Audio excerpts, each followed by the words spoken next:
మీ business ఏదైనా మీ ఊర్లో promotion చేయాలంటే అది సుమన్ టీవీతోనే సాధ్యం. ఇప్పుడే సంప్రదించండి. Welcome to Suman TV. నేను మీ విజయ్ని.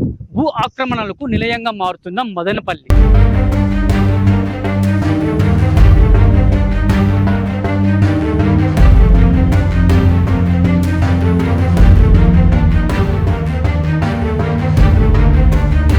మదనపల్లి పట్టణంలో సర్వేగంగా అభివృద్ధి చెందుతుంది.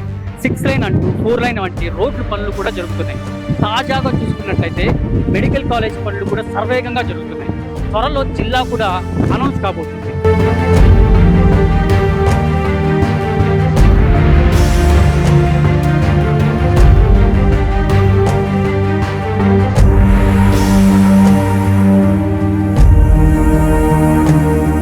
ఈ నేపథ్యంలో మదనపల్లిలో భూముల ధరలు ఆకాశానికి అంటాయి. దీన్నే ఆసరాగా చేసుకుంటున్న కొంతమంది అక్రమార్కులు భూ కబ్జాలకు పాల్పడుతున్నారు. అడుగు బలహీన వర్గాలకు అండగా నిలవవలసిన వారు కొంతమంది స్వార్థపరులు సొంత సంఘాల్లో ఏర్పాటు చేసుకుని దందాలు సెటిల్మెంట్లు చేస్తున్నారు. ధనమే వ్యయంగా అసాంఘిక కార్యకలాపాలు నిర్వహిస్తున్నారు. ఈ ప్రజా సంఘాలు పేదలకు అండగా నిలబడుతూ వారిని న్యాయం చేసేందుకు ఆందోళనలు, ఉద్యమాలు చేసి ప్రత్యేక గుర్తింపు కూడా తెచ్చుకుంటున్నారు.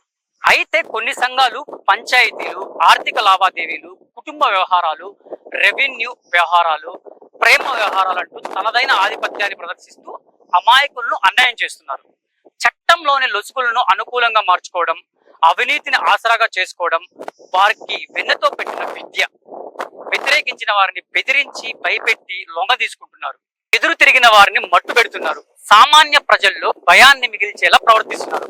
దీనికంతటికి కారణం ఏమిటి?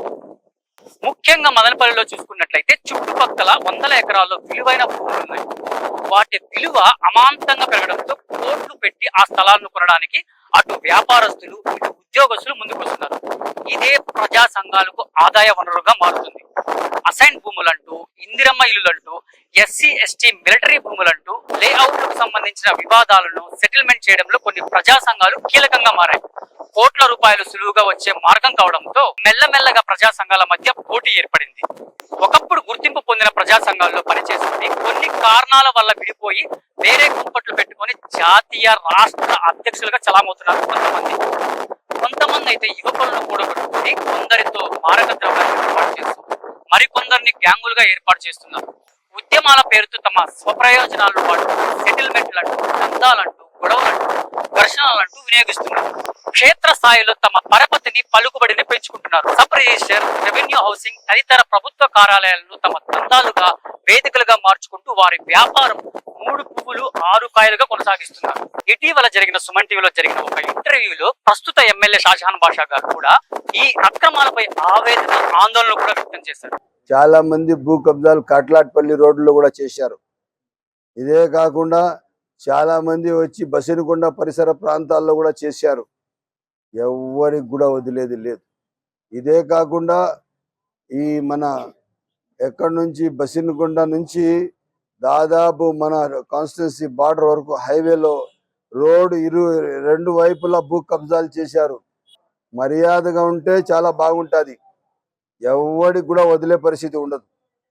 ఇది ప్రజా పరిపాలన, అరాచక పరిపాలన కాదు, భూ కబ్జాల పరిపాలన కాదు, మదక ద్రవ్యాల పరిపాలన కాదు. ఇది స్వచ్ఛందంగా ప్రజా పరిపాలన.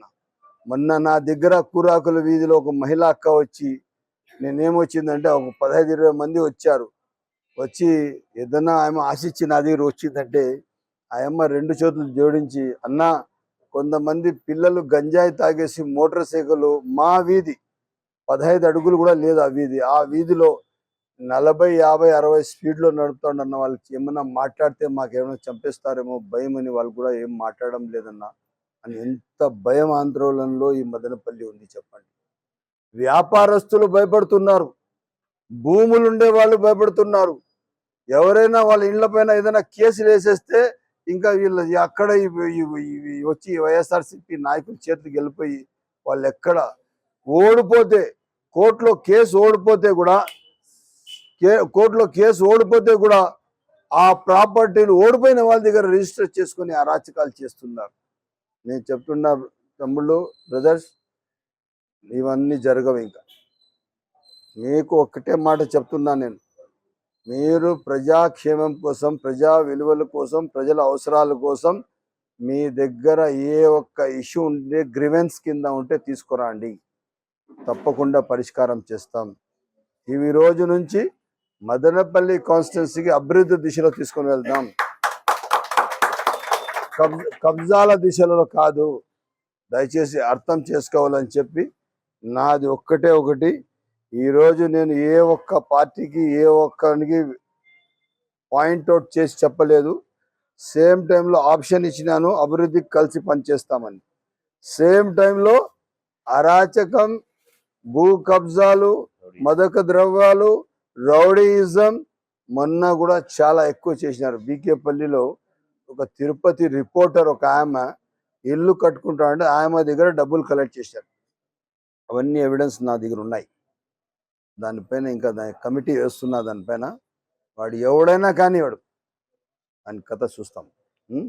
రైట్, నమస్తే. సో వాస్తవానికి పోలీసులు పరిస్థితులు అనుగుణంగా చర్యలు చేపట్టి ప్రజా సంఘాలను నియంత్రించకపోతే రానున్న రోజుల్లో మరిన్ని అసాంఘిక సంఘటనలు జరిగే ప్రమాదం లేకపోలేదు.